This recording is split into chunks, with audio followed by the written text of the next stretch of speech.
introduction, first of all, regarding halacha, right? Because a lot of people don't know what that is, and they don't know what it means, and why we have to keep halacha, and all these things, right? I understand all these things. So a little background information, right? First of all, as we said, right, the Torah was given. In the Torah, we have 613 mitzvot, right? But those mitzvot have details and all kinds of conditions that need to be studied in depth. And this is why we have the oral Torah. You know, the oral Torah that was given, that's what it is, right? That's a big part of it. It's probably the most important part of it. The most important part of the oral Torah is the laws, the halakha. Why is that? Why is it so important? We'll discuss why it's such a crucial thing, first of all, but we have to understand, right, that a person who, how did the oral law come, how does the halakha come about? The oral law is just the Mishnah? No, it's more than that. More than that, right? The Mishnah is just the beginning, right? Actually, just the beginning of the Gemara as well.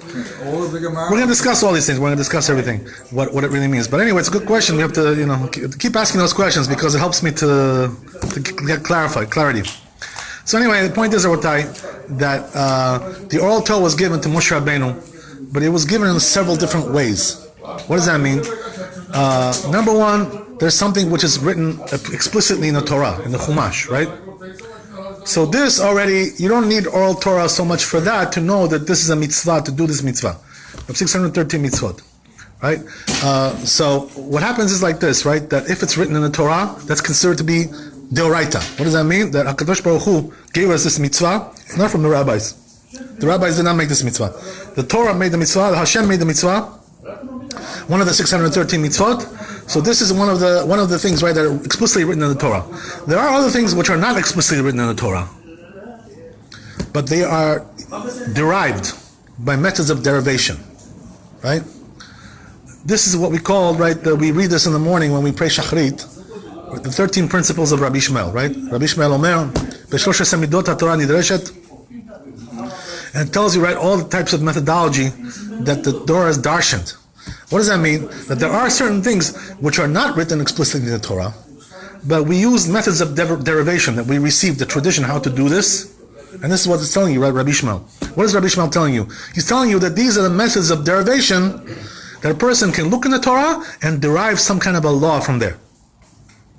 It's not written explicitly, but with these tools, we can get it out of there. We can derive.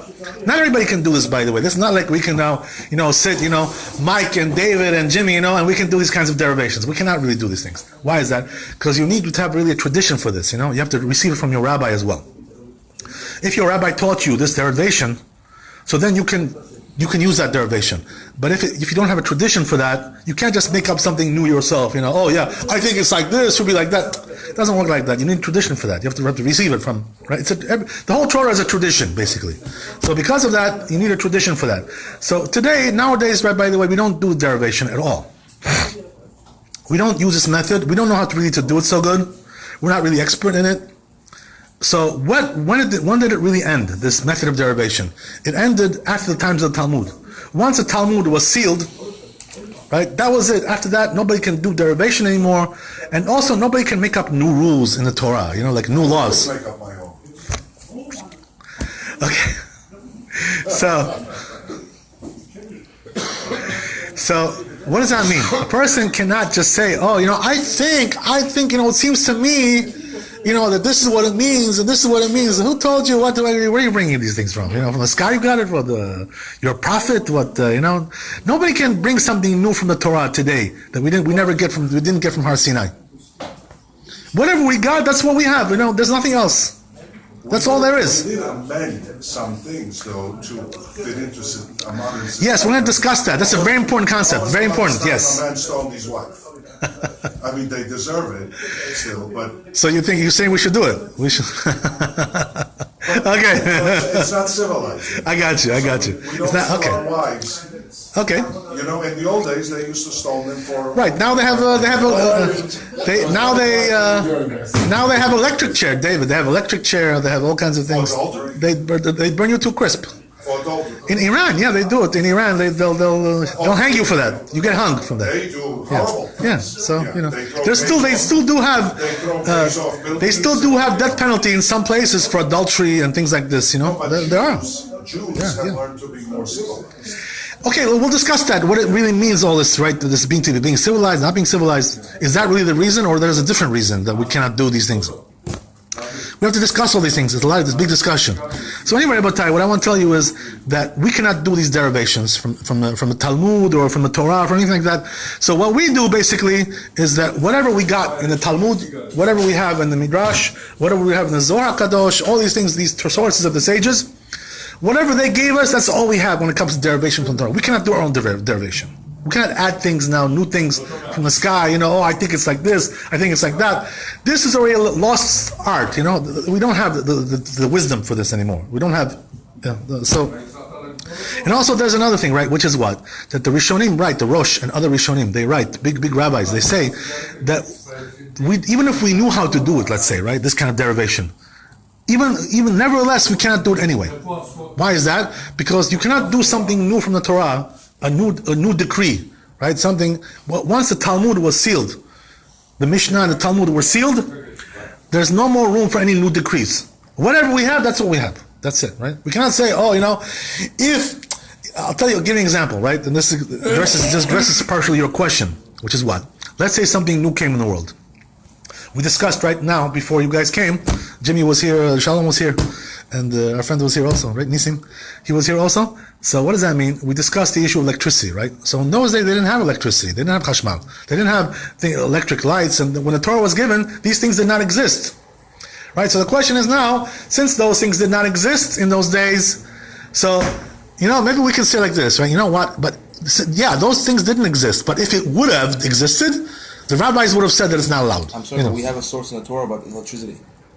Oh, okay. That what? The prophet, he talks about Hashmal coming from behind him. Oh, ooh, wow. Okay, so the truth is, right, if you really want to, if you really want to... No, it's fine. No, it's cool. Yeah, we will try to answer this question, because really it's a very good question. I don't think it means it as a question. It means it as a proof. We have. Right. But the truth is, right, to be honest with you, that's really like a bogus kind of a claim. This claim, it's bogus. You want to know why? We can derive law from prophecy. That's also true, but I want to explain to you why this is bogus. Because he's talking about something, right? It says in the prophet Yecheskel, it uses the word over there chashmal, right? Now in modern Hebrew, right, electricity we call it chashmal. That's how they call it, right? And they got this word from the prophets, like you said, right? But the truth is that this is really like a bogus kind of thing. Why is that bogus? Because really, if you look in the commentaries over there on the prophet, right, that talks about this, chashmal from the Torah, that word, from the Torah, doesn't mean electricity. So what does it really mean? It's talking about an angel, right? There's an angel which is called chashmal. It's a malach. Understand? So this malach, this angel, his name is chashmal. So they took this word now, the Zionists, and turned this into electricity, you know what I mean? Which is like they borrowed this word from but it has really no connection. There's really no, Zionists? No, the way you say gay Zionists. We need to give a shiur also on that, because the truth is that's a separate. Reminiscing our yeshiva. That's a separate lecture in itself, David. We have to talk about that one day, David. If you really guys want to talk about Zionism, this kind is whether it's legitimate or it's not legitimate or whatever, all these things.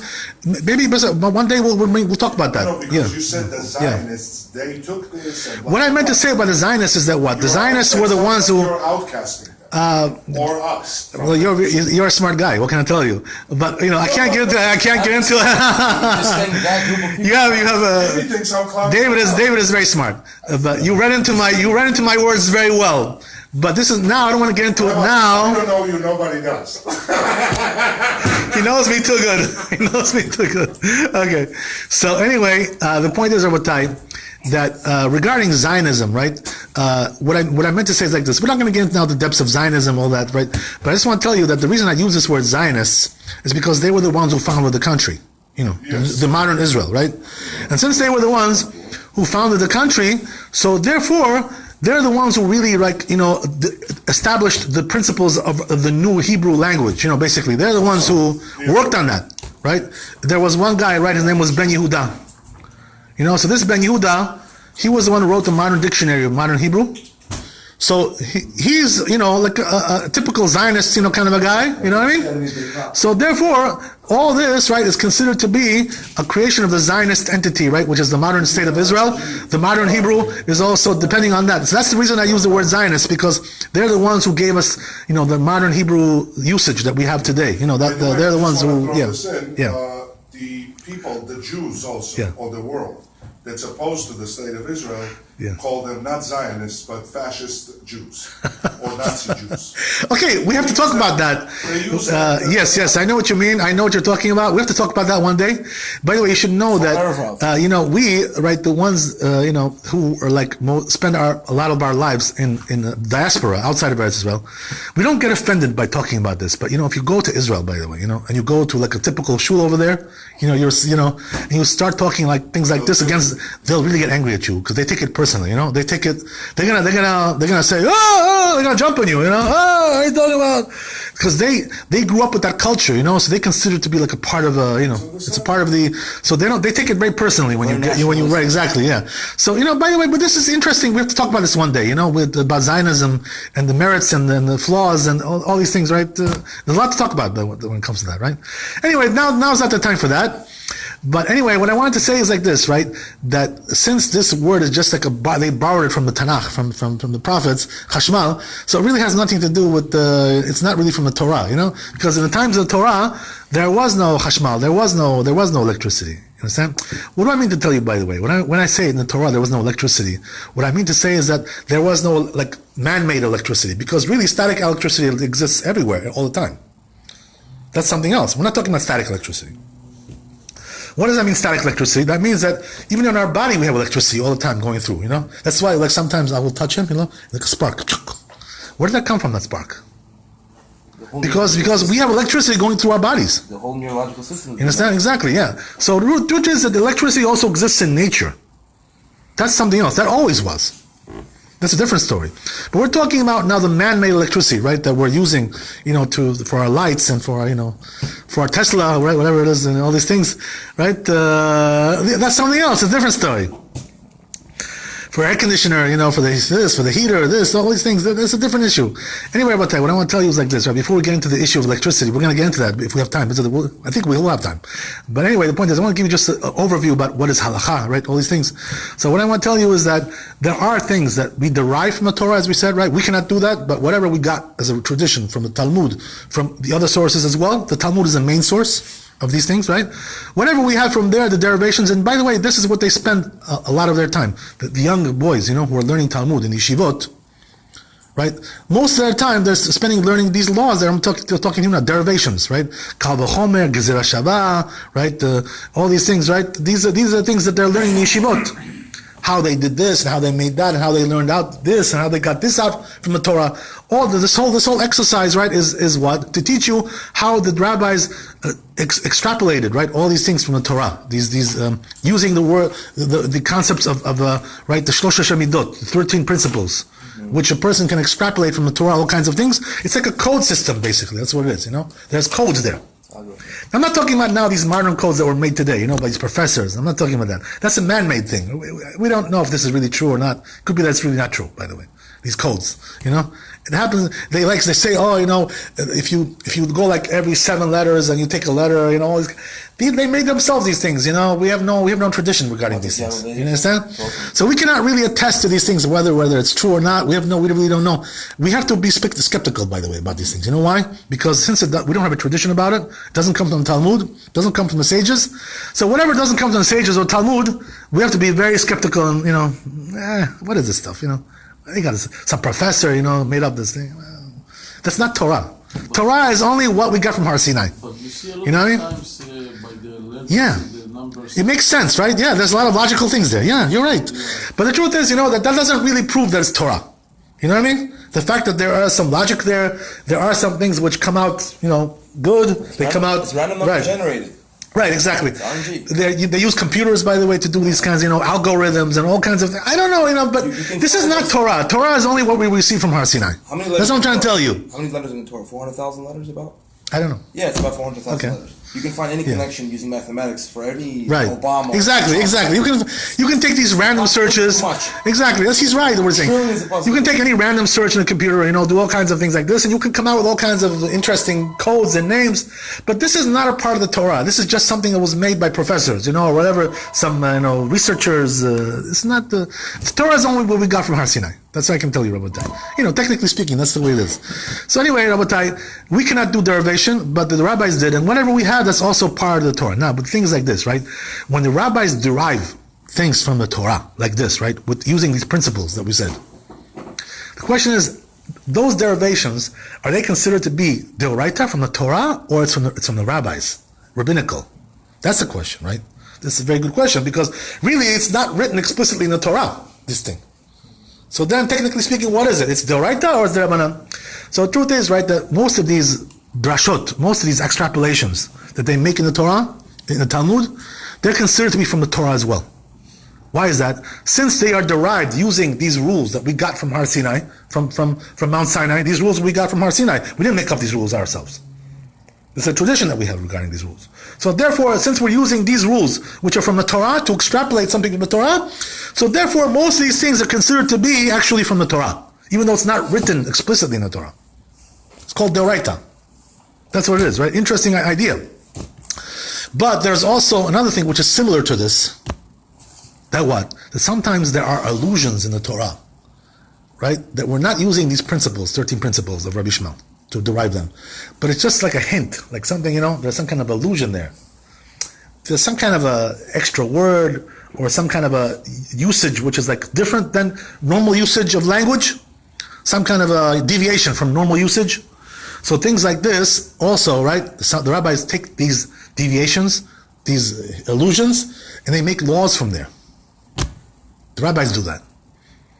Right, but this is now a lower level that we talked about before. Before, what we talked about was drash from the Torah, right? Something was extrapolated from the Torah, using the principles that are from the Torah. Here, we're not talking about that. We're talking about something else. That there's an allusion there that the rabbis caught with their, very sharp eyes, and they said, it must be like that. It has to be like that. These things are considered to be derabanan. They're rabbinical. They're not from the Torah, these things. What do we call that? Right? In the Talmud, we call that asmachta. What does it mean, asmachta? It's an Aramaic word, right? Asmachta, you like Aramaic.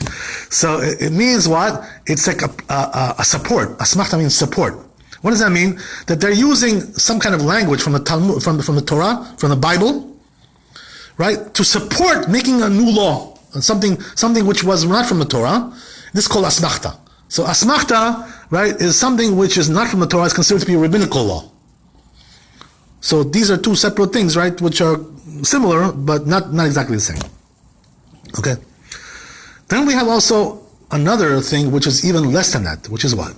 We have sometimes the rabbis don't find anything from the Torah. There's no allusions, there's no hints, there's no nothing there.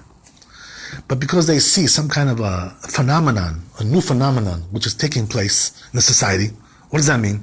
For instance, right, they see that most Jews, or a good part, let's say a majority or a big minority of the Jews, 30%, 40%, are going over some law in the Torah, transgressing, right? Breaking the law in the Torah. And they see that the reason is because, something is causing that, right? There's some kind of a causation there. Because of this, they're being lenient in one thing, this is causing to be lenient also on another thing. So therefore what they do is, since they see, right, with the judgment that they had very great judgment, these rabbis, right? We don't have this judgment today. We cannot do these things today anymore. As I told you, right? We cannot make new laws today. There's no such thing like that. We cannot make new rules. We can just apply the old rules to the new situation. That's what we do. That's something else, right? But new rules we cannot make. Sure. You cannot just take them from the sky, oh yeah, I think it was like that, this is man-made. This is not from God. So anyway, the point is, Rabbi, that these things that the rabbis feel that something is leading up to something else sometimes, right? There's a weak spot over there, Achilles heel, something which is... So therefore, what they do is they have the power to make a gezerah. What does that mean? Edict, right? Yeah. Yes, they make an edict, a new, right? And this edict says that now this thing which the Torah really allows to do, we are saying that you're not allowed to do that anymore. Why is that? Because when you're doing this, it's also bringing you to do something going over on the law of the Torah. So they made a fence, like some kind of protection system, where to protect you from coming from to going over the Torah, they made you a new law in order to keep you away from there. Right? This is called gezerah. This is called edict of the Torah. Right? It's not from the rabbis, not from the Torah. Right? So this is already a different thing altogether, right? This is a weaker status. It's a lower status, but still we're required to keep these as well, right? This is not optional, This is not like, oh, I think it's good, I'll keep this one. This one I don't think it's good, I won't keep that. It doesn't work like that. You have to keep everything. So we can't even challenge those. We cannot challenge, right? We have no power to challenge that. Exactly. Yeah, we have no power to challenge. And the reason is because those sages, right, who made these decrees, which were in the times of Talmud and before that, were much, much, much greater than we are, right? We don't have the judgment that they had. We don't have that, that great brain power that they had, or the fear of God. Yeah, I'm sorry. A higher court can abolish those laws. You see what he's saying? He's right. What he's saying, right? He's saying that what? The truth is, right? It's good you brought me to this because it's a natural procession, right? So he's saying like this, right? Now I just told you that the rabbis can make these kinds of decrees, right? Edicts, decrees. But the question is, how is there a way to also to abolish a decree? That's what he's talking about, right? So the answer is yes, there is a way. Technically speaking, the decree can also be abolished because it's not from the Torah, this decree, right? So what does that mean? That if you have rabbis, sometimes, right, as you said, not all the time, right? Sometimes the rabbis from a different generation can abolish this decree that was made in a former generation. Usually it doesn't happen, by the way, this thing. Why doesn't it happen? Because the Talmud teaches us a principle regarding this, right? Which is what? Talmud says that a decree of the rabbis can only be abolished with two things, right? If you have two conditions. One is that the rabbis who want to come to abolish it, they are greater in wisdom and number also. They have a bigger bet din, bigger court than the ones who made it. If they are greater than the ones who made it, so then they can abolish. If they're not, even if they're wrong. Well, they won't be wrong. That's the whole thing, right? If they're so great, they won't be wrong. Wisdom is you know what I mean? That's the whole point, right? We can assume that they're going to be right? So therefore, they can abolish. But if they're not on that level that court was in the old generation, they cannot touch it. I see. So you're talking about level of wisdom, not necessarily power. No, we're not talking about power. It's not a matter of power, right? Yeah. But the truth is, right? But the truth is that the power comes also from the wisdom. That's really it's related to that, but indirectly. What I'm saying is like this, right? That it's known that the rabbis of the Mishnah, right, and the Talmud, they had the power to raise the dead. If somebody died, they could raise him from the dead. So they had a great amount of power as well. All the Sanhedrin also. Exactly, Sanhedrin, yeah. No, to have your name even once in the whole Talmud, you have to have that capability. Exactly. That's the whole point, right? So the point is that since these rabbis were such a great level like that they could raise the person who died, how are we going to come and argue with them? It's ridiculous. No, but like the Messiah's court. They say the Messiah's court in the future will have more power. For sure, no question about it. How many people died?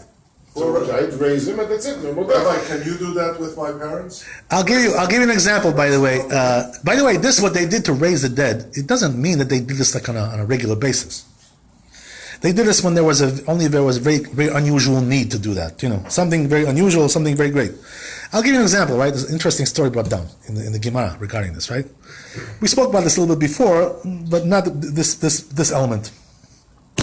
We spoke about the issue of Rabbi Nasi. Right, Rabbi Nasi was he was the one who wrote down the Mishnah. He was the one who wrote the Mishnah.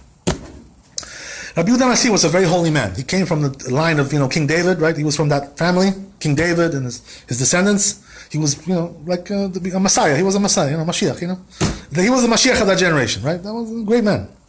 So what happened was that Rabbi Nasi, right? He had a very great friendship. At that time, the Romans were ruling over the Jews. The Beit HaMikdash was already destroyed at that time. Right?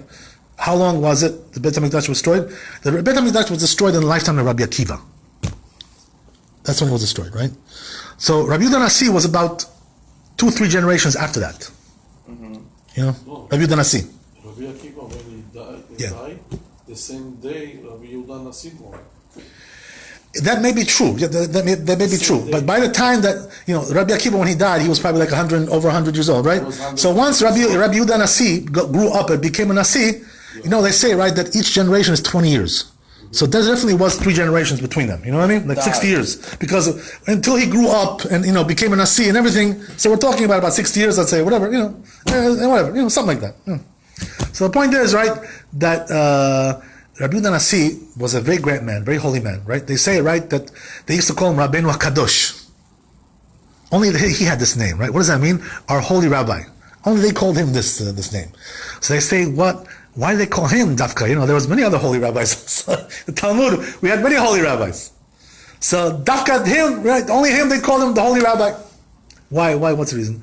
So they say, right, that he was so holy that he never put his hand, right, on his genital area, right? He never touched that area. He never touched that place. Meaning what? That, a person goes to the bathroom, right? He can touch that place or not touch a place. He never touched it. Understand? He never touched that place, whether to go to the bathroom or for any other reason whatsoever. Never, right? He never put his hand below the belt. Understand? That's why they call him Rabbeinu HaKadosh. He never touched that. That's the reason why. He was taking a shower, he don't clean his legs, nothing? There's ways to get around it. You have to be creative. It's like Yitziratiut. You're allowed to, as long as you don't touch the You're allowed to, but he never did it. You understand? That's all. Somebody else do it for you. Exactly. Hopefully, whatever it is, right? But the truth is that you don't really need to touch yourself when you bathe. You can, because in those days they used to bathe in a bath. So when you go in the water in a bath, you don't really need to do anything. It cleans itself. We're talking about taking a shower. That's something else, right? In those days, they weren't taking showers. They were taking a bath. Okay, whatever. There's technical reasons. There's technical things, right? Anyway, the point is, Rabbi Yehuda Nasi was a very holy man. So, Chacham Michael, all those people that are called Kadosh, all those people was in the same level? Only he was called this name in the times of the Talmud. You understand? We're not talking about afterwards. Afterwards is something else, so we're not talking about that. In the Talmud, he was the only one who's called Rabbeinu HaKadosh. Because of that reason. That's what they say, right? So he was even on a more holy level than our Rabbi Elmer. Okay. I'm joking. Okay. It's a bad joke. Okay. It's a bad joke. It's a bad joke? Okay. So anyway, whatever you say. It's just a cute joke. Okay, gotcha. I love that, Rabbi. God bless you. So anyway, Rabbi, the point is like this, right? Now, Rabbi Yehuda Nasi, being the holy man that he was, right, something amazing happened in his generation, which is what? That even though the Beit HaMikdash was destroyed and the Romans were ruling over the Jews at that time, but what happened was that the Caesar that, got elected at that time became like a best friend of Rabbi Yehuda Nasi. They became the best buddies. Understand? Was Marcus Aurelius? Was Marcus Aurelius? Antoninus. Yeah, Marcus Aurelius Antoninus is his name. So now the question is like this, right? In the Talmud it calls him Antoninus. That's the same, right? This name I don't know. You probably got from the books, whatever. Yeah. Okay. So anyway, the point is, right? Antoninus, right? Anthony, right? That's Anthony's Antoninus. It's the same idea, right? Antoninus was a very interesting character. This guy, right? He was very smart, like a philosopher kind of guy. He was very interested in everything. He wanted to know wisdom. So what happened was that he saw, right, that Rabbi Yehuda Nasi was the wisest man of the generation. He was the holiest man of the generation. So he went to him, to always to consult with him and ask him questions, and things like this, right? And eventually he became like a Talmid, a disciple. So what happened was that, can you imagine, this guy was a Caesar in his job, like Trump now, like that. He was a Caesar, full-time job. But he used to go every day and study Torah with Rabbi Yehuda Nasi. Can you imagine? Every day he used to go, on a daily basis. From curiosity, or he wanted to learn. He wanted to become a chacham. He wanted to whatever. So little by little he was learning. Right. First he started out as a goy. He was a goy. As a Roman, as a goy.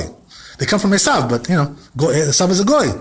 So Antoninus, what happened was that after a time he became very, very wise. He learned a lot of Torah from Rabbi Yehuda Nasi. Eventually he converted, became a Jew. Right. That's what happened. He was. So Trump still has a chance. Yeah. Okay, so it depends how you look at it, right? So comes Rabbi Yehuda Nasi and teaches Antoninus. Now the thing is interesting. What's the interesting thing over here, right? How can they study Torah? In those days they didn't have Skype, they didn't have WhatsApp. This guy lives in Rome. This guy lives in Israel. What can you study Torah?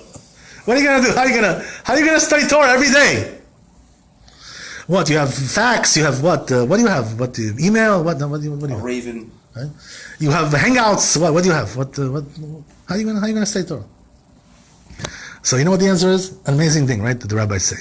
It says in the Talmud. This is a fact that they had the technology. The Romans, were very advanced in technology. Yeah.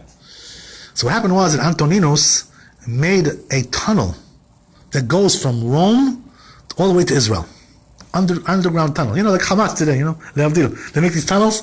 Instead, this one was bigger. Understand? Unbelievable. That's such big technology to make such a long, we're talking about hundreds of miles here, right? It's not a small tunnel, right? How long does it take to fly to Rome from Jerusalem, from Tel Aviv? About two and a half hours. 2 hours, 3 hours, right? So it's a long flight, Can you imagine? And this guy was doing this every day on a daily basis. Well, between Italy and Israel, you were ocean. Yeah, so they're underground. Mediterranean Sea, right? You should know that a lot of the tunnels that they have in America, they're under the water. Yeah. That's the way it is. Yeah, but how they do those times?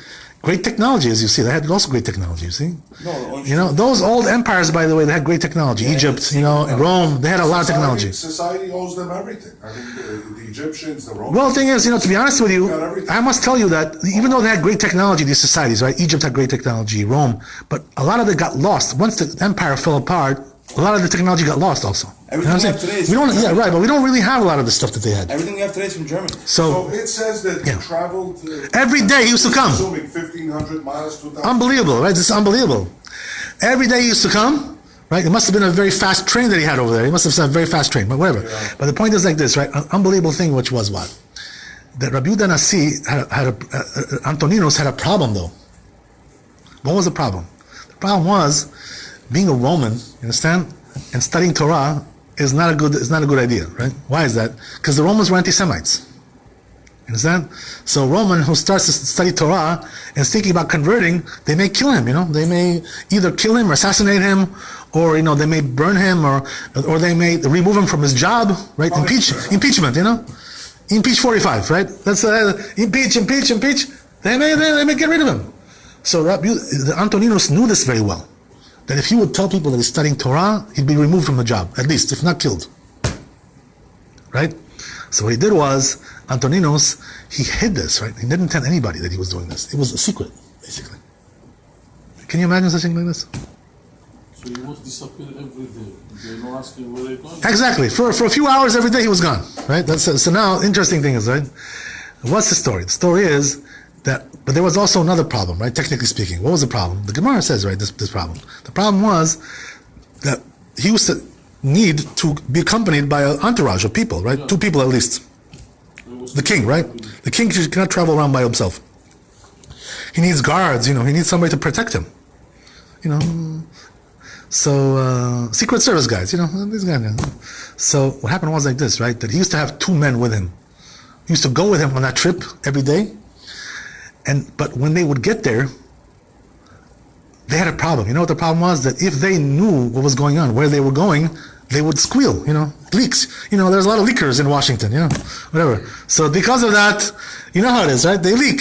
So it's going to leak out, this thing, for sure, right? No question about it. Who's gonna keep such a big secret like this? Yeah. So therefore, right, what they used to do is, in order to avoid leaking, right, maybe you should tell Trump this solution, right? A good solution for him. What they used to do is, every time that these 2 guards would come with Antoninus, Rabbi Nasi would come there, right, his students, and would kill them, right? Would say something, they would die, and then when they would go back, they would bring them back to life again. That's what they used to do. Right? So why do I tell you all this? Because you see from there, right, that the rabbis had power to bring back a person to life, kill him, and to bring him back to life. There was no choice but to do it this way. Why? Because if they would find out, right, that Antoninus was learning Torah, that would be the end of it, right? That was the end. Permission to do something like this? What does that mean? You're teaching a goy Torah, and you're doing something like this? He's a melech. So what's the Which is, if you're really you need to use this kind of power for this kind of situation. You know what it is? For sure, right? It must be. It wasn't defense of the country. The Keilah is in danger, or the Am Israel is in danger. It's a good question, Shalom. I must tell you that actually you should know. Like it's a person. Yes. I understand your question. You know what the answer is to your question like this, right? The truth is that when you have a friendly king, right, a president who's ruling the world, this is a very big advantage for the Jews, Right? Like today we have Trump, he's giving us a good time, He's being easy on us, Baruch Hashem. So we sigh of relief we have a little bit, from this Kushi, that was before him. He was giving us a hard time, this Kushi, this guy, right? The Kenya guy, right? So he was giving us a hard time. Now we have somebody better. You told me that Obama gave a lot of money to Israel. Yeah, it's a different thing, right? Don't get into politics, but he gave us a hard time also. You know what I'm saying? He gave us a lot of difficulty, a lot of hardship. Anyway, the point is, Rabbi, that having a friendly regime, to be protecting Jews is considered to be like a life and death situation. So therefore, right, this was like a life and death project. You know what I mean? That's what I'm trying to tell you. But besides that, though, there's a different thing as well, right? Which is what? That when a person really wants to convert to Judaism, right? We teach him Torah because he has to, that's the only way he can convert. We have to teach him some things. We don't teach him the whole Torah, but we have to teach him at least some parts of the Torah. Otherwise, he's not going to know what it means to be a Jew, right? So therefore, we have to do it. There's no other choice. In Rabbi, so getting back to what we're saying, right? We see from here the power of the rabbis, and therefore we don't have the power to argue with them, right? Obviously, in this generation. By the way, even we're talking about the rabbis who were 2,000 years ago, right? I'm talking about that now. But what about the rabbis who were, let's say, 1,000 years ago, right? Let's say the Rambam, Rashi, right? Even these rabbis were much, much greater, right, in their holiness and brain power and IQ, all these things than we are. We don't have a drop of what they had.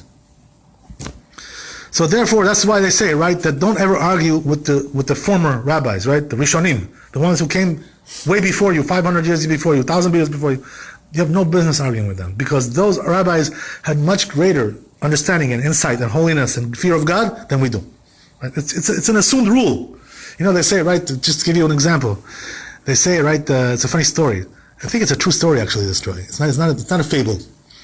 They say that, the Rabbi from Satmar, the Satmar is in Brooklyn, right? Which one? So, Rabbi Yoel, right, exactly. So, the Satmar Rebbe was a very holy man. He was a big rabbi also, big chacham. So what happened was that, one time he asked Hashem a favor, right? He prayed. He wanted to be granted a favor. So what was the favor? They say, right? He asked Hashem, give me the fear of God like the Rambam had. Like that, right? So that was his request, right? So being that he was a holy man, right? They gave him the request just to see what it feels to be in the shoes of the Rambam. Right? To have the fear of God that the Rambam had. So they say, right, that once he got the request, from fright, from fear, he fell down on the floor and he couldn't get back up. He was so scared. Right? That was the fear of God of the Rambam. You understand? A person has such fear of God, a person in our generation can't even move his body from the fear. Paralyzed, yeah, exactly. So that's right. So we understand. You go under the table. Unbelievable. You lost it. Unbelievable. Yeah.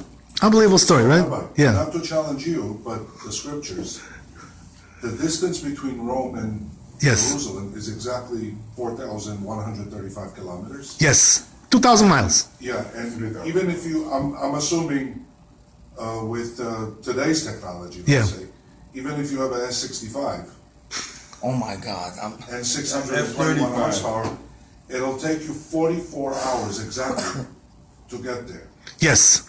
So what's the answer to the question? Yeah. You know what the answer is?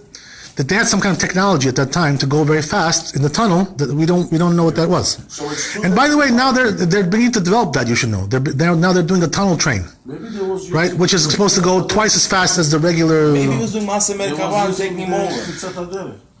You know what?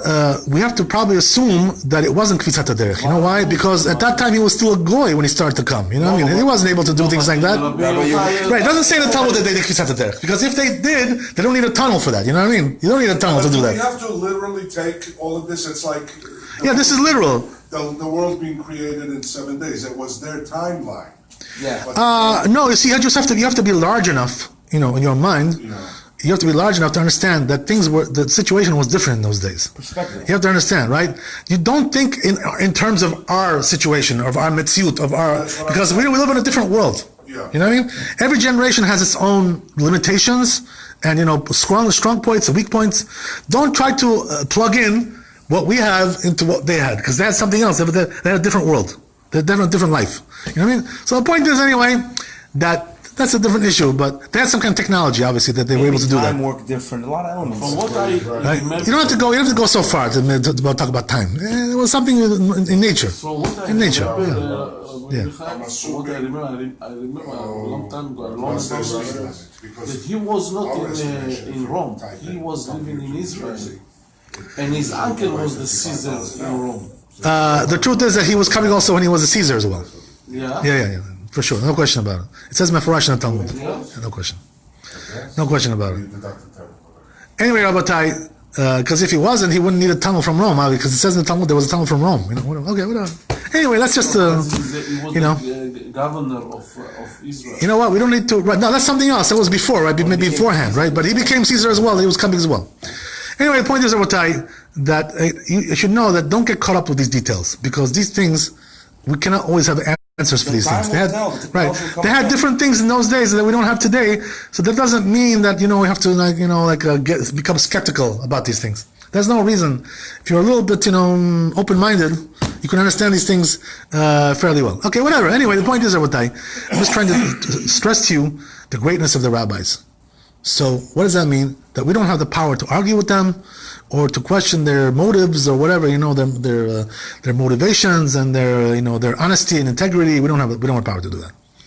So what does that mean, Rabbatai? There's also one more category, right, that we didn't discuss of halacha, which is what? That there is also something which is called minhag, right? Hanhaga. What does that mean? It's not really a decree of the rabbis, or it doesn't come from the Torah, but it's something that the community started to do, at large. They start to do something, a new kind of a thing, some kind of a stringency, some kind of a safeguard. A custom came into the community, right? And they started to do it. That's called minhag. That's a custom. That's what it means, right? So that's even weaker, on a weaker level than what we just talked about, right? Which is a decree.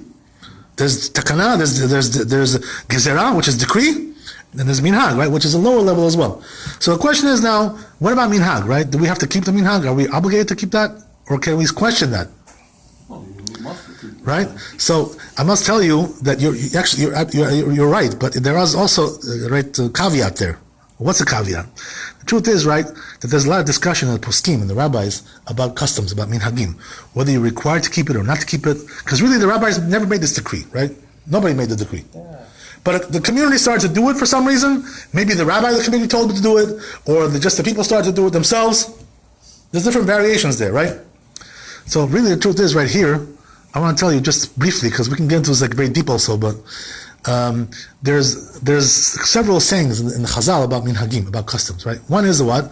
Minhag Yisrael Torahi. What does that mean?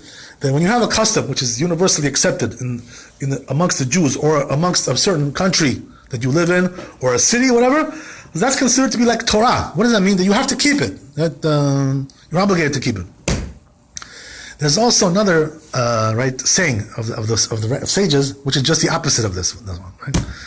Rabbeinu Tam, right, was the one who said this, right? Rabbeinu Tam was one of the big rabbis, Tosfot. So he says, Rabbeinu Tam, minhag afuch geinam. You understand? Just the opposite of what we just said. What does that mean, right?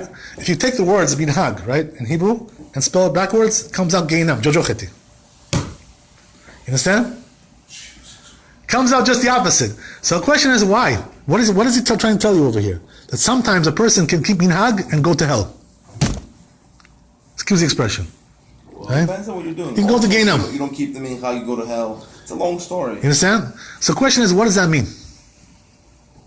A person keeps the minhag and goes to hell. Goes to Gainam. So the answer is, Rabbatai, that he's talking about a different kind of minhag, right? The first rule that we stated, minhag Yisrael Torahi, that means that when a custom is a good custom, it's a legal, logical custom, which has a good reason behind it, and it's not against the halacha also, it's not against the rules of the Torah, because if it's against, it's something else, right? So if it also was made by the rabbis of the community, not the amaratzot, the ignorant people, right? The ignorant people made a custom, that's not so, we don't have to adhere to that so much. Depends on who made it also. You know what I mean? The custom. So, Rabbi Michael, yeah. Like when we standing on Aseret HaDibrot. Yeah. So we here standing. Yeah. I understand from you a few times you said we're not supposed to stand. When we say. Yes. So yeah. I asked Rabbi Abraham about this. Yeah. He said that this is our minhag. Right. So I called to Israel. Yes. Chacham Raphael's synagogue. Yes. And I asked them, Yes. really is our minhag? And they said that it's really our minhag because Chacham Raphael, alav shalom, and his rabbi before also Yes. were doing the same thing. God bless you. I know what you're talking about. They have Yes. an argument for this. So what's Yes, the I have story it. right now? A very good question, right? This is, by the way, with this question, we can learn a lot about minhagim to answer this question, right? So what he's saying is something really strong. Let me explain to you a little bit, right, what it means. That we, in every community, right, we have a time where we read the 10 Commandments. It comes out, right, during that time, read Aseret HaDibrot, 10 Commandments. So some communities, Ashkenazim, they have a custom. Ashkenazim, their custom is what? That when they read the 10 Commandments, they stand up for that. Even though the rest of the Torah we can sit when we hear the Torah, but for the 10 Commandments they stand, right? Also for Baruch Hu, they bow. That's something else. That's a different story, right? But anyway, the point is, Rabbi, that comes the Rambam, who saw this custom of the Ashkenazim. What does he say about that? The Rambam, right? Says the Rambam that whoever does this, it's like considered to be like he's a heretic, apikoros, kofer yario. For Sephardi Jews. You understand? Not for Sephardi Jews, everybody. Ashkenazim? Yeah, what difference does it make? What's the story? Why is that? Because it creates a very big mistaken impression. You know what that means? Why is it that I only stand up for the 10 Commandments? For the rest of the Torah I don't stand up. That means that the 10 Commandments we got from Hashem. The rest of the Torah was written by man. Somebody faked it. Moshe Rabbeinu wrote it. So it creates some kind of a hierarchy. 10 Commandments are even holier than the other parts of the Torah, which is not true. Understand?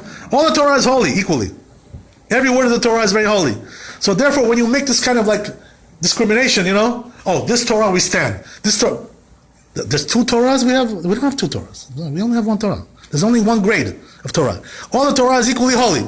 So therefore, says the Rambam, you consider it like a kofer. Why? Because when you stand from the 10 Commandments, you're saying that what? This I believe in, but the rest of the Torah.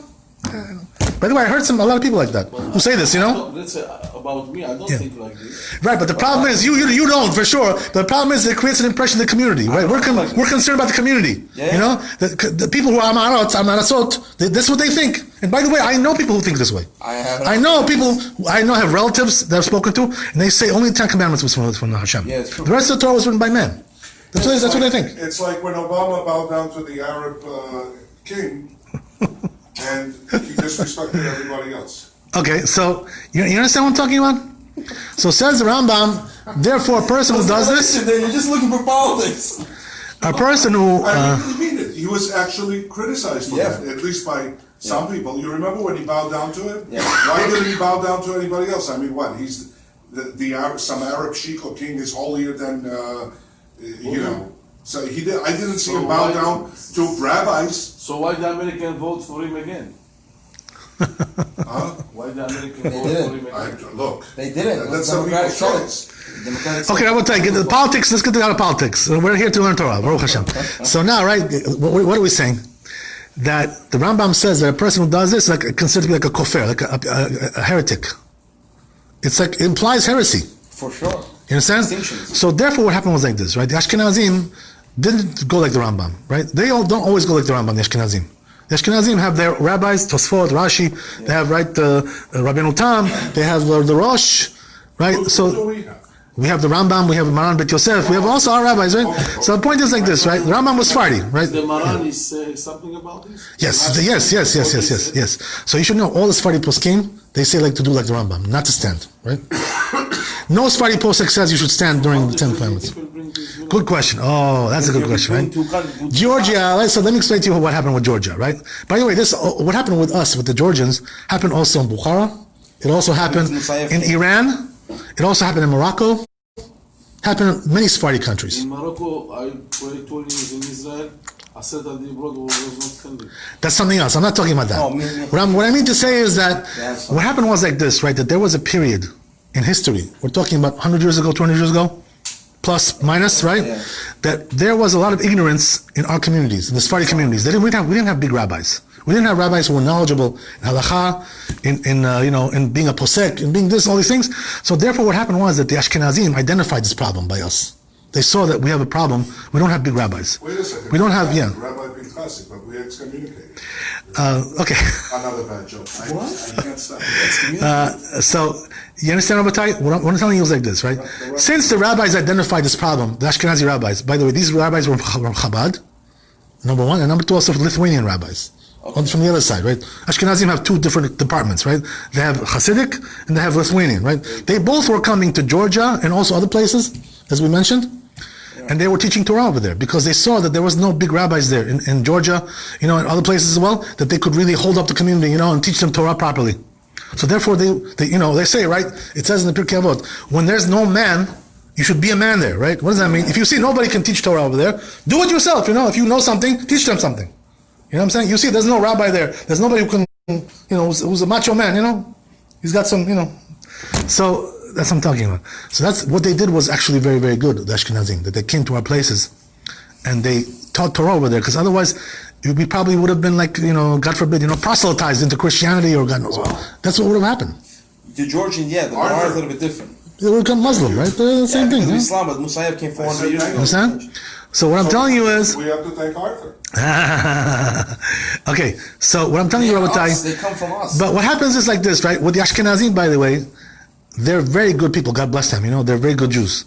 They come and they help and they teach Torah and they're very serious and they're not looking for money. They're doing it l'shem shamayim. Because the Christian exile, we come from the Muslim. God bless them. They're really good people. God bless them. Chabad, they're great people. But what I'm telling you is like this, right? What happens is, with the Ashkenazim, it's a package deal. If you accept that they should come and help you to teach, to learn Torah, you have to do like their customs, not like yours. They change you. They're going to alter you, right? They're going to shift you over. They're going to convert you. And yet, right? it's always the Ashkenazi Jews that take to eat. Okay, yeah, you're right. That's true. That's also true. Yes, nobody even knows about. There are reasons. There are reasons why. So what happens is like this, Rabbi. When the Ashkenazim come into a community, right? Ashkenazi rabbi comes in there. He will not agree to do 100% Sfari Minhagim. He's going to have to change some things because he doesn't relate to that. Understand? That's not his identity. And he won't accept that you're different and he's different. He won't accept that. So Ashkenazi mentality is once you're by me, you got to do like I do. That's their mentality, Until this day, by the way, they do. That's the way they are. God bless them, What can you do? That's the way they are. That's the way they are. Even until this day, by the way, if you go, there's a big yeshiva over here in New Jersey, Lakewood, the biggest yeshiva in America, in the world, I think also, the biggest yeshiva in the world. No, it's much bigger than Chofetz Chaim. Is it? Much bigger. Huge. This place is huge. Thousands of Talmidim over there. Thousands.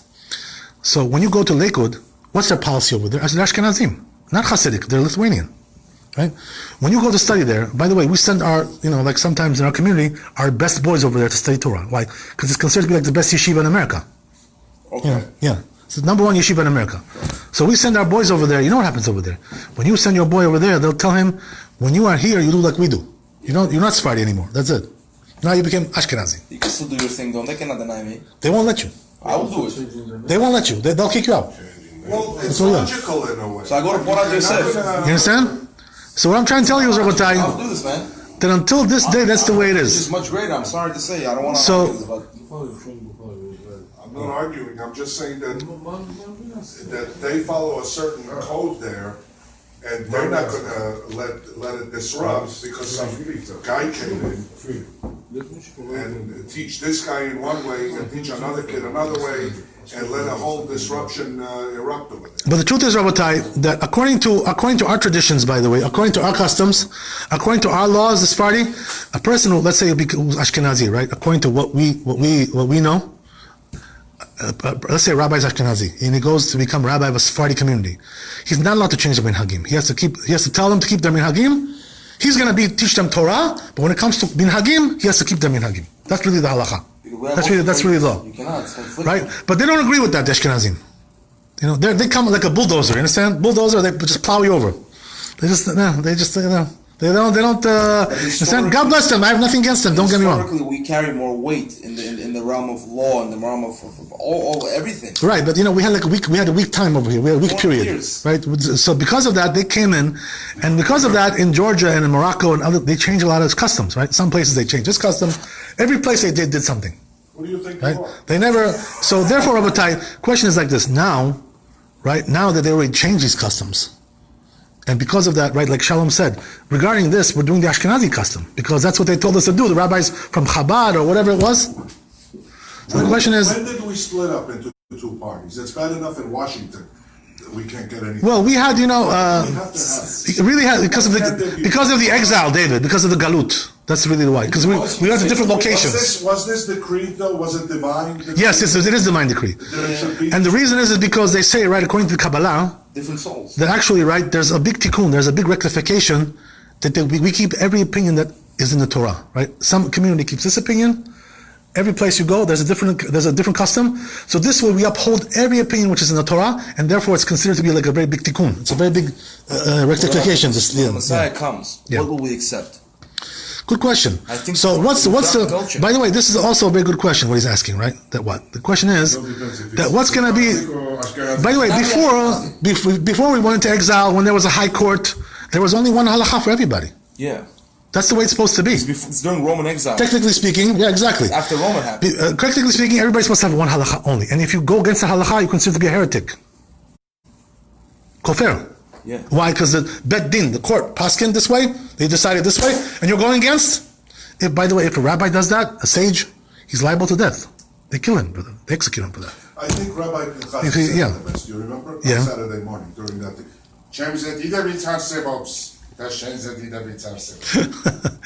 Okay. So yes. Okay. So now the point is, Rabbi. Shalom weren't there, so we weren't there. Yes, yeah, you weren't there. So, Rabbi, what I'm telling you is that regarding the custom that the Ashkenazim changed. So the question is, what happens now? Right? We're already after that period, right? Now we have maybe our own rabbis, whatever it is, right? Some of our rabbis were studied by Chabad. Some of our rabbis studied by the Lithuanians. Some of our rabbis studied by the Sfardim. Like me, I studied by the Sfardim. So in the Ravadia, you have that. So I studied over there, So everybody got a different tradition by us. Did you, Rabbi? Did you study in English or in? No, in Israel you don't learn in English. No, but the interpretations, the conversations. No, it's all in Hebrew, David. It's all when you learn Torah in English, you're already downgrading it. It's a downgrade, Your English interpretations are impeccable. You know why? Because I don't know if they're impeccable. I mean, I'm just a regular guy, but I'll tell you something. I used to be a translator. So, I translated a book. So because of that, I know how to translate like from Hebrew to English, fairly on a rapid basis. Yeah. But I'm just a regular guy. What can I tell you? Just an average Joe, right? Whatever. But anyway, the point is, Rabotai, that this is also now regarding customs, right? What do we do now? We already got the customs from Chabad, right? So he called Rabbi Chacham Raphael's community and he told them, right, that's our custom to stand. But the truth is, you know what? That you have to really understand how that works. Once the custom of the Georgians, according to Maran Bet Yosef, right, was a book called Avkat Rochel. He has a shuvah called Avkat Rochel. Over there he writes that once you leave the country that you used to be in, right, like we all did, right? We left Georgia, we left Bukhara, we left Ashkenaz, we left Germany, we left all these places. So now the question is, do you still have to keep those minhagim that you had over there? Or does the change of your place now make you into something else? So says Maran in Avkat Rochel, once you leave the country that you were in, your customs are over. You get cut off from the customs. You can't eat kitniot and rice. And therefore, right? Therefore, the bottom line is, Rabbi, that once you go to a new community, you should keep the customs of the community that you go to. So therefore, Moren Rabbeinu Rav Ovadia, he used to say that every Jew who left his old country, whether it was Morocco or Bukhara or Georgia or Teman, Yemen, whatever it is, right? They should now keep the Israeli customs over there. Why? Because Israeli Sephardi customs that's the custom of the land. Once you left your old country, you're absolved from that. So me and Shalom, we already lived in Israel. Right? And I think also you did, David. So the point is, right, that we're not considered to be Israelis already. We lived in Israel. We're not Georgians anymore, really. Being a Georgian means that what? You live in Georgia. That's what I mean, according to what we just said. So therefore, really, now, once you leave the country, you're pretty much absolved from that. So then what are you? You become wherever you go. That's basically what it is. We live here. So since we live in America, And the community is standing for Aseret HaDibrot. Right. So what are we supposed to do? So I'll tell you like this. I personally tell you like this, that since the rabbi told us that if you go to Israel, you should already drop all the minhagim, right? Once you left your old country, drop all of them and do whatever they do in Israel. So therefore, right? Now, the question is, what about America? Once you come to America, what happens now, right? So basically, you become like this, right? Since you are basically, we Georgians and Bukharians, we're Sephardi. Yeah. You know what I mean? So therefore, you become a Sephardi, general Sephardi. American Sephardi. That's what you become. You understand? So what does that mean? Whatever is done in that place where the Sephardim are, you can do like that. Well, he's the chief rabbi of the world, too. You understand?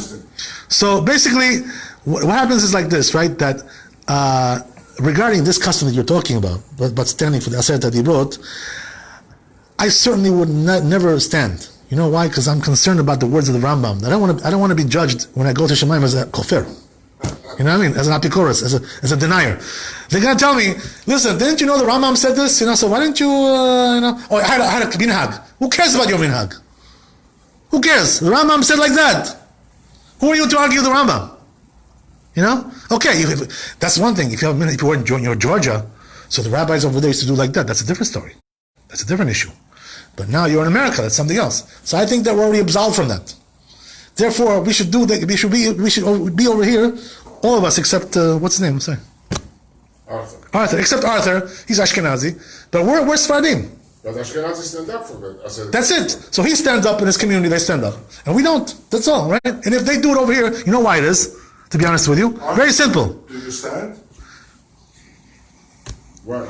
By the way, my mother's maiden name was Raphael from Romania. We saw them. I might be 1/4. Oh, okay. See, there was in Romania. There was Sephardim over there. It's true, by the way. Yeah, there was. Yeah, but it goes by the father We anyway. have also Sephardi Hasidim in Argentina. Yes. Rabbi, what are you saying? What I'm telling you is like this, right? That to be honest with you, I think that there's a problem over here. Not only over here, also there's in other places as well. All these things that I just taught you, most of the people don't know these things. They're not knowledgeable enough to understand. They didn't sit with 15 years with Rav Ovadia like I did. In Israel with the greatest rabbi in a generation, and hear all these things from his mouth, like I did. Yeah. So once I heard all these things from his mouth, I cannot change. What am I going to do now? Go against what he told me?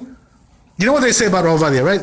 500 years there wasn't a big rabbi like that in Jewish people. Ben Yosef, some people. Okay, that's something else. But I'm telling you, right, in terms of his Torah knowledge, he was the best that there is, right? 500 years it wasn't. Since Maran Bet Yosef, we didn't have that. That's true. How can you now, I cannot go, these traditions that I receive from the rabbi, and there's supports for that, by the way. He's not telling you from his own mind.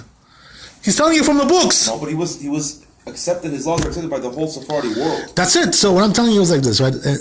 By the way, there isn't one shul, Sephardi, right, who doesn't have his books there in the shul, including us, by the way, as well. Right? Downstairs, if you go, we have at least 30 books of Rav Ovadia. Why is that? Because he was accepted everywhere. In the whole world, he was accepted. But the point is, Rabbi, that anyway, custom, right, is like this. We said that Rabbeinu Tam says, Minhag Afuch Ginam. I think in this case, that's what it means. What does that mean? If I do the Minhag of standing for the 10 Commandments, I think I'm going to go to Ginam. You know why? I'll explain to you why. Is there the same thing when the rabbi is making the aliyah? And we stand that what? No, that's something else. That's a different story. That's custom amongst everybody. It's just out of respect. Yeah, it's respect. What about your father? That's also minhag. That's also minhag. By all the Sephardim, it's like that. By all the Sephardim, it's like that. Yeah, for sure, it's okay. For sure, no question about that. Just regarding this, the Rambam said, right, when you stand for this, you're making like two Torahs. One is holy and the other one is not holy. Who gives you permission to do something like that? Why are you distinguishing between one and the other? What if you're not knowledgeable in it? You're making That's the whole point. You're not knowledgeable. You don't know. What can you do? You don't know. But the point is, if you don't know, you have to learn also. You have to obligate to learn all these things. But the point is, that Rabbeinu Tam, he said like this, right? Minhag afuch keinam. What does that mean? Now I'll explain to you what that means. When you do minhag, which is against the halacha, right? I think in this case it is, because against the Rambam, against all the Sephardi poskim. I think it's against the halacha, this minhag. Right? Therefore, I will not ever to do it. I don't care how many Avrams or Pinchases or whatever tell me, or Raphael or this. I don't care who tells me. I sat with the Gedol Ador for 15 years. You're going to tell me now what's right and what's wrong? These guys are going to tell me. It's not going to be like that. I'm sorry. It doesn't work like that. Rabbi, what is your opinion about football players not standing up for the national anthem? Okay, that's a different topic. Why is Jimmy laughing? We'll talk about that off camera. Political this whole time on purpose. This is what he's doing. So anyway, we'll talk about that later, David, in the car. It's a car conversation. So anyway, what I'm trying to tell you is like this, right? That the Washington Post.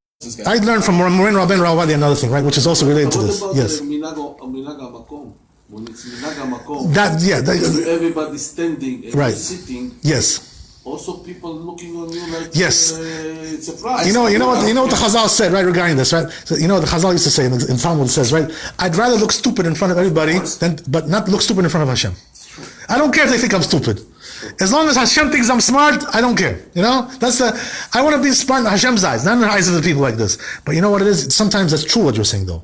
Sometimes you have to keep the minhag if it's not against the halakha. I think this minhag is against the halakha. You know, definitely against the halakha. It's considered to be something really foolish, a foolish thing to do. I think in my humble is looking at this. But to be honest with you, right, I just want to give you a general rule over here as well. What I mean to say is like this: that minhag, Moreno Rabbeinu, he brought in the name of many rabbis, big poskim, who say that when there's a bad custom in the community, something which is against halakha, they should nullify the minhag. They should nullify it. You know, every minhag should be looked at by somebody who's qualified to look at these minhagim, to check out, to see if this is legitimate, not legitimate, it's holy, it's not holy, it has support in halakha, it's not against halakha. Once you get into this kind of custom, which is against halakha, against, right, also logic, you know, it's not logical, doesn't make any sense, it's against the principles of the Torah, it's against the Shulchan Aruch, we have the mitzvah is to what? The rabbi, if he knows what he's doing, he should nullify the minhag. Tell them, yes, yesterday we did like that, today we do like this. Sorry. That's the way it is. You know? That's the way it should be. Briefly, the electricity part.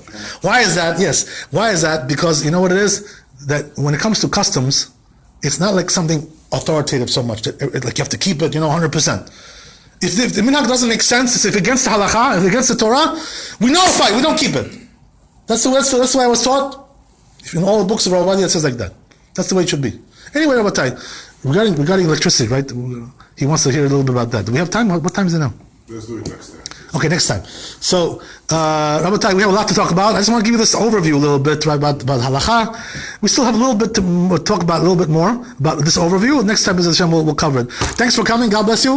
Laila Tov. All I know Keep up the good work. is